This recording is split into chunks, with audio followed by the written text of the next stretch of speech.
Sejam bem-vindos ao programa Diálogos.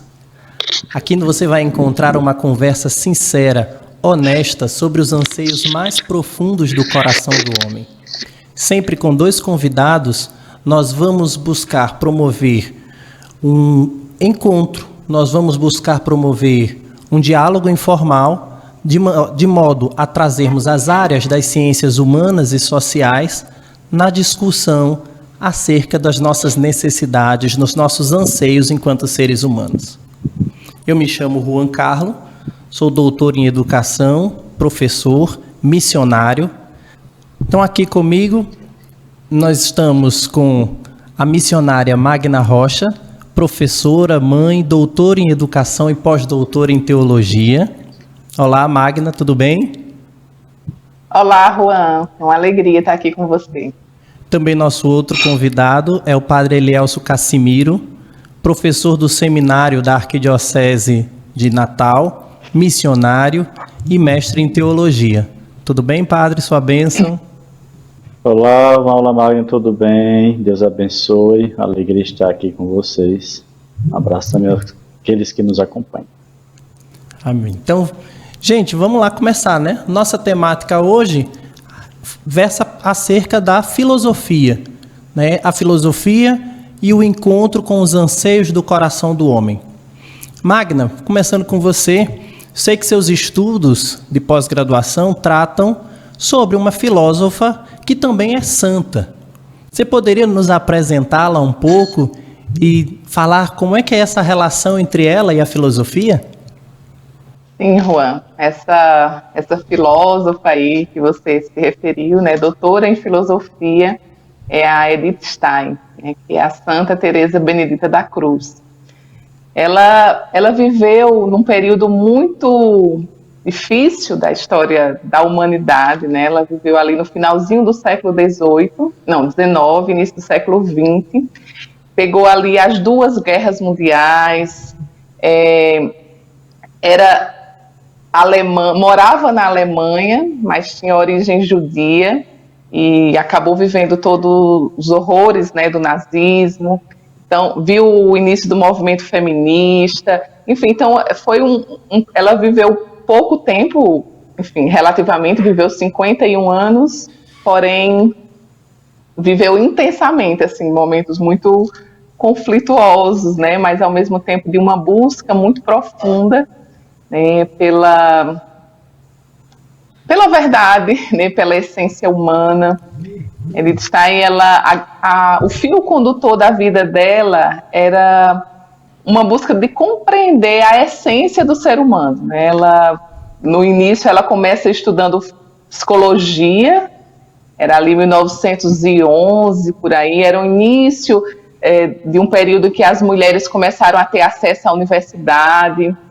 Ela era uma criança desde criança ela se destacava, porque ela ia muito bem nos estudos, gostava muito de ler, era uma criança bem genial mesmo, e ela se encanta, né, por essa busca, né, pelo ser humano. Então começa a fazer psicologia,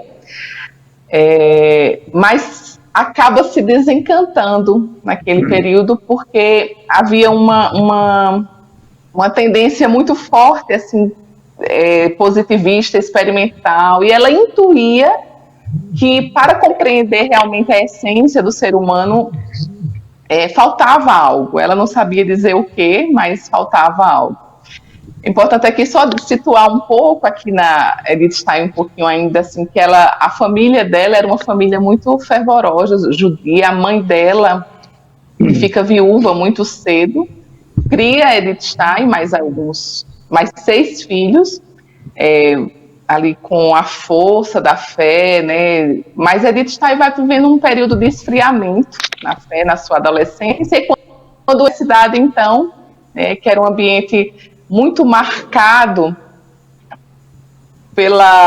naquele período, a filosofia já tinha se desvinculado, assim, completamente de uma reflexão mais metafísica. Então ela encontra um ambiente universitário marcado pelo materialismo, racionalismo, né, todos esses ismos, assim, o ateísmo, né? Então, isso marca também muito fortemente as ciências humanas, de um modo geral, né?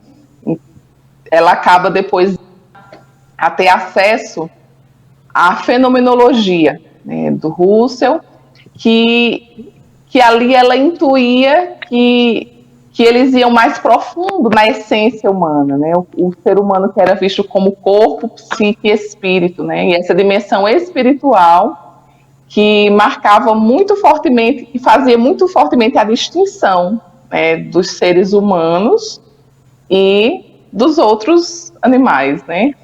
E, infelizmente, essa era uma dimensão que era muito deixada de lado, né? Tanto na psicologia como na própria, na visão filosófica, né, daquela época, que às vezes querendo romper, ela até tem um momentinho assim que ela fala que eles queriam tanto romper com qualquer consideração religiosa ou teológica, né, que se chegou ao século XIX a uma psicologia sem alma. Tanto a essência da alma quanto as faculdades foram deixadas de lado como conceitos mitológicos, somente ocupados dos fenômenos psicológicos, né? Então, ela vai unindo essas dimensões da antropologia, a psicologia, a filosofia, né, a educação, nessa busca da essência humana, né? Ela se depara primeiro com grandes filósofos da sua época, grandes estudiosos, né, ali no entorno de Russell existia todo um círculo fenomenológico de pessoas que estavam se debruçando sobre essas questões, né, voltando até em busca da essência das coisas mesmas, né. Edith Stein dizia que a fenomenologia adotava um método que já tinha sido usado por filósofos de todas as épocas, né, porque justamente ela vive num período em que o racionalismo era tão forte que as pessoas já não viam mais a essência, eles já iam para a realidade com um olhar já condicionado, digamos assim, né? Então acabava que não viam as coisas mesmas, né? Já iam com as suas preconcepções, com suas... Então a fenomenologia no fundo era um resgate, né, dessa busca. E aí, nesse convívio, né, com muitos cristãos, né, que o Russell, por exemplo, era cristão de origem protestante, o Max Scheler, que foi colega dela também, que ela tinha um grande encanto pelo Max Scheler, que era católico, e naquele ambiente todo, ela tinha amigos lá, e ela foi passar férias uma vez na casa de uma amiga, Conrad Martins, e lá ela conhecer o livro da vida, de Teresa d'Ávila, né, que para nós, inclusive, na Vocação Shalom é muito caro, né, a autobiografia de Teresa d'Ávila. E aqui, com todo o conhecimento que ela já tinha, né, tanto dos filósofos modernos, né, ela lia assim, Nietzsche, Spinoza, Hegel, Marx, enfim, ela tinha todo aquele conhecimento, e também da fenomenologia e tudo, mas quando ela lê Teresa de Ávila, ela tem um impacto tão forte que ela diz assim: eu encontrei a verdadeira fé, né? Eu encontrei a verdade. É um impacto muito forte, né, que ela tinha, porque ela percebe que ali realmente o ser humano estava completo. Essa percepção que Teresa tem, né, que também, que não é só de Teresa, né, mas que ela resgata de Santo Agostinho, enfim, esse ser humano como habitação de Deus, né, marcou muito profundamente a vida de Edith Stein.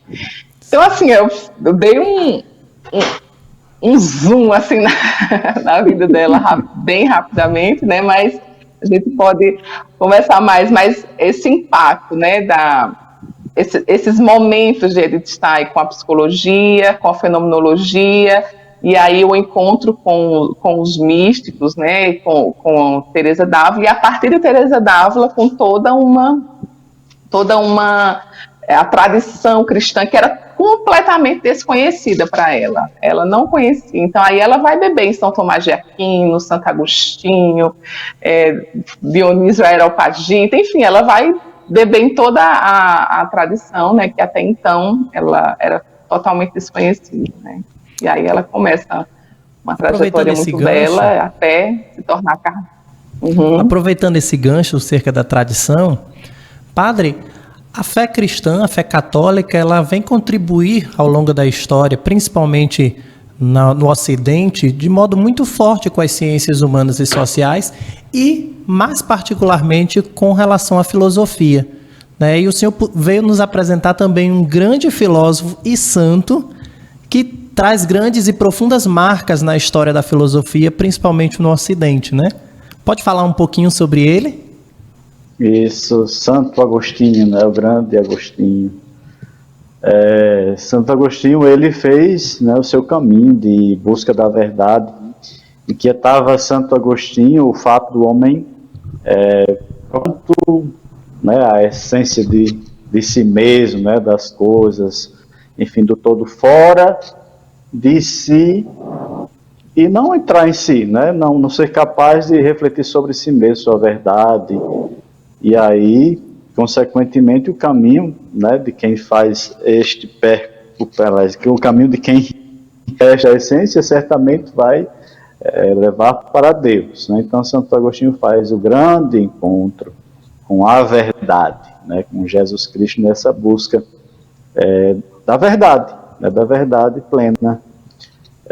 Interessante que Santo Agostinho ele foi procurando sempre mais essa realidade, não é, da verdade, não da forma como ele conhecia, né, a verdade relativa, conforme aquilo que cada um pensava acerca da verdade, né, o que é a verdade, mas ele foi justamente ao Senhor, né, Jesus, que é a verdade, e aí o seu caminho de conversão. É uma realidade muito presente na vida cristã, nessa busca da essência do homem mesmo, das coisas, né, na nossa vocação Shalom, né, a contemplação de tudo aquilo que nós experimentamos nessa nossa caminhada como manifestação da bondade, da presença de Deus, né, nos fazendo sempre mais ver a verdade, e na verdade o ser humano não como esse ser fadado a voltar ao pó e não mais à vida, né? Então este é o caminho de Agostinho que nós também percorremos de alguma forma. Aí me responde, padre, Santo Agostinho, um dos filósofos dos primeiros séculos, século IV, século V, o senhor acredita que ele ainda é atual, que ele ainda traz uma resposta ou um caminho para o homem que hoje busca a verdade? Ah, sim, e como, né? As inquietações de Santo Agostinho estão bem presentes no coração do homem hoje. Nós nos inquietamos, eu particularmente me inquieto em ver assim, como é que o homem se interessa tanto de descobrir e conquistar o universo, né? O homem quer conquistar Marte, mas ele ainda não resolveu seus problemas de todos os dias, né? Ainda não consegue conviver com os conflitos do seu existir. Nós temos os desafios de hoje da própria ciência, né? E Santo Agostinho também contemplou isso, né? Como é possível o homem querer, né, abraçar o universo se ele ainda não é capaz de abraçar a si mesmo, né, de conhecer a si mesmo na sua profundidade. Então é muito atual. As confissões de Santo Agostinho, né, particularmente para a nossa caminhada, praticamente é um dissecar da nossa alma, né? Como é que nós, diante de tanta grandeza que inabita o nosso ser, vamos procurar a pequenez das criaturas, atribuindo a elas uma grandeza que elas não têm, né? A grandeza está no Criador e nós que somos feitos à sua imagem e semelhança. Esta convicção de Santo Agostinho, né, o faz exclamar, né, tarde te amei, ó beleza tão antiga e tão nova, né, procurando-te fora de mim quando estavas dentro de mim. e por aí vai. Magna, Edith Stein é mais próxima a nós, né? Século XIX, século XX. Mas o que você poderia também dizer? O que Edith Stein nos ensina? Nós, homens e mulheres que buscamos a verdade no tempo de hoje, qual é o caminho que Edith Stein nos aponta? Eu penso que, em primeiro lugar, é essa busca mesmo pela verdade, né? Essa palavra verdade, ela foi até muito banalizada, né? A gente percebe que hoje em dia, enfim, se transforma até em lema político e tal. Então, as pessoas, quem gosta acha lindo, quem não gosta passa a desprezar. Ontem mesmo eu vi um ator aí famoso que questionando fortemente essa coisa de verdade, porque verdade não existe. Quem encontra a verdade fica arrogante e só quer falar e não deixa ninguém ouvir. Então, as pessoas vão começando, inclusive, a criar uma aversão, né, pelo simples fato de que possa existir algo verdadeiro, passam a desacreditar, né? Então, essa busca do profundo, né, essa jornada, né, que se dá do exterior para o interior, que é próprio daqueles que se deixam confrontar, né, por essa verdade, é muito forte, né? Como eu disse, não apenas em Edith Stein, mas Santa Teresa, os místicos, né, Santo Agostinho, essa jornada, né, esse caminho que nós não podemos deixar em segundo plano, sob o risco de a gente nunca saber quem nós verdadeiramente somos, o que nós somos chamados a realizar, né? Qual o propósito da nossa vida, né? Então, tudo isso passa por essa busca pelo autoconhecimento, né? Então, essa jornada precisa ser feita corajosamente, sob o risco de a gente ficar apenas vivendo só do exterior, né? Daquilo que nos dizem, as opiniões alheias, os modismos, as ideologias, né? E tantos ismos aí que se a gente não se atenta, né? Não busca com sinceridade, como Edith Stein buscou, nós corremos o risco de terminarmos a nossa vida sem ter de fato existido, né? Sem de fato saber qual a nossa missão, né? Edith Stein, ela dizia assim que educar é conduzir as pessoas a se tornarem elas mesmas, né? Aquilo que elas tem uma frasezinha aqui bem com as palavras dela, mas que eu não... Mas enfim, é isso. Aqueles que eles nasceram para ser, né? Então, é um desígnio muito mais profundo, né, do que, enfim, ensinar conteúdos, colocar conhecimentos, é algo muito mais profundo que se não é simplesmente dito isso para as pessoas, elas passam a vida inteira achando que a vida é só acordar, dormir, trabalhar, ir, vir, né? E de fato não saber verdadeiramente quem são e o que são chamados a viver. Legal. De fato, o coração do homem anseia pela verdade, né? E a filosofia nos ajuda nessa busca, né? Quando trilhamos o caminho que, por exemplo, esses dois santos apontam, nós vamos encontrando um dos anseios do coração do homem. E aí eu vou fazer uma pergunta para ambos, certo? De modo geral, né, e ao mesmo tempo de modo pessoal, vocês podem continuar falando desses dois grandes santos ou aquilo que vocês pensam a partir da experiência de vocês? Através da filosofia, nós chegamos aos anseios do coração do homem? Bem, vou falar aqui muito da experiência do meu contato no ministério, né, com as almas, digamos assim. Deus tem me dado a graça, a oportunidade de acompanhar muitas conversões de jovens, sobretudo, né, que vêm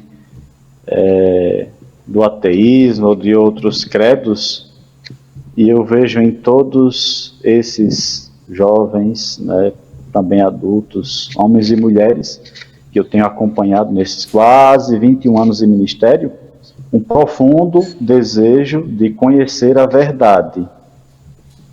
E chegou a inquietação quanto a esse conhecer a verdade de cada um deles, a busca de Deus, né? E mesmo já professando um credo, muitos deles cristãos, na maioria, verdade, cristãos, acabaram por tornarem-se católicos, movidos pelo testemunho, né, desses santos, filósofos particularmente, né, a maioria cita, Santo Agostinho cita, né, a Santa Teresa Benedita da Cruz, né, de pessoas que tiveram essa sede profunda pela verdade, que se deram ao trabalho de fazer essa jornada, né? Magno usou um termo muito caro, eu acho que muito preciso também, essa jornada, né, de entrar em si para encontrar a verdade, e com a verdade o sentido da vida. Então, podemos continuar, com certeza, seguindo esse caminho, na certeza de que é o caminho para a felicidade. O Catecismo da Igreja começa dizendo assim: o homem é capaz de Deus, né? Deus nos fez capazes dele. De fato, nos fez a sua imagem e semelhança. Então, podemos encontrar a verdade, e a verdade é Ele, não é relativa e absoluta, é o próprio Deus. Magno bem lembrou, não é, esses conceitos errôneos de verdade, que não são verdade, né, fazem com que nós façamos essa jornada, seguindo a trilha deixada por esses santos e santas de Deus. Então eu vejo assim, a atualidade, e no mundo de hoje, com tanta correria, esse tempo de pandemia que nós estamos vivendo, constantemente a inquietação vem, né? Qual o sentido de tudo isso? Para que tanta correria? Para que tanto trabalho? Para que tanto estudo? Para que tanta ciência? Né? O coronavírus veio chacoalhar, né, as ciências, os saberes, né? Muita gente viu que perdeu de fato o controle. Eu não tenho o controle sobre a minha vida, sobre a minha saúde, nem daqueles que me são confiados. Então acredito que seja de fato para nós muito, mas muito atual mesmo, esse caminho deixado por esses dois grandes santos da Igreja, e que a nossa fé propõe, de fato, como uma via para o encontro da felicidade, na verdade. Obrigado, Padre. Magna?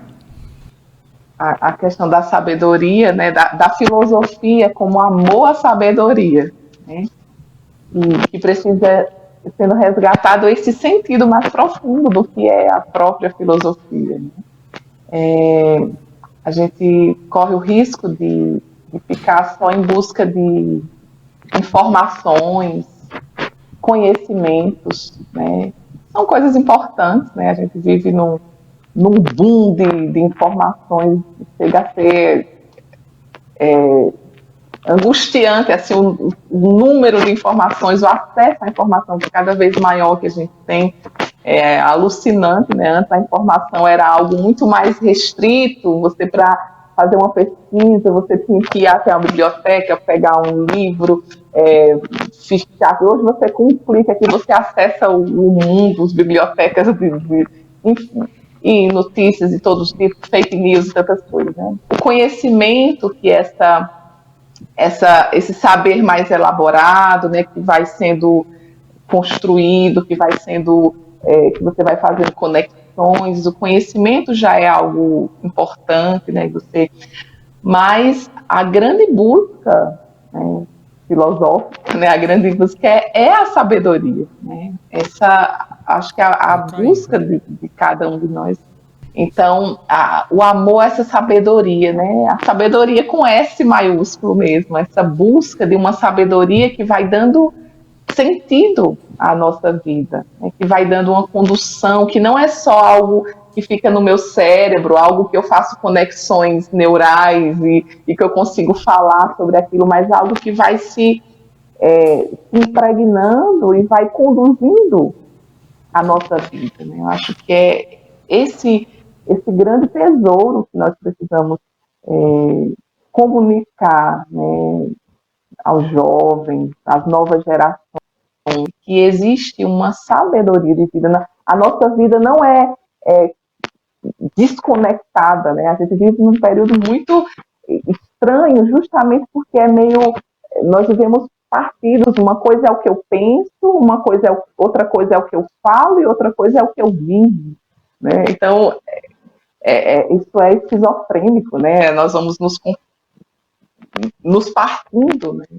E a grande sabedoria de vida, ela vai nos unificando, né? De modo que aquilo que eu penso vai modificando o meu ser de dentro para fora, e aquilo vai se expressando no que eu faço, no que eu vivo, no modo como eu penso, né? Essa é a verdadeira sabedoria que nós precisamos buscar e ensinar, né? E que as universidades também devem exercitar também, despertar esse desejo nos jovens, né? Não só de ficar decorando teorias e teóricos e tal. É importante conhecer, mas no fundo que cada um precisa trilhar esse caminho, né? Rumo à verdadeira sabedoria. Eu quero agradecer muitíssimo a vocês dois, Magna, Padre Elielson, muito obrigado pelo muito que vocês nos enriqueceram com o conhecimento, com a experiência de vocês, nos apresentando esses dois grandes santos. Queria também agradecer a você que assistiu. O programa Diálogos faz parte das ações da Semana Missionária da Comunidade Católica Shalom Natal. Você que assistiu o programa Diálogos e gostou, eu tenho um convite especial para vocês. Nos dias 12 e 13, nós teremos um aprofundamento, um seminário de vida no Espírito Santo, Novo Dia. Para maiores informações, se você deseja realmente se encontrar com a verdade, com os anseios mais profundos do teu coração, clique no link aí da descrição, faça a sua inscrição e a gente se encontra lá. Se você quer continuar nos acompanhando e ver as outras ações dessa Semana Missionária, fique atento às nossas redes sociais no @Shalom Natal. Muito obrigado e até a próxima.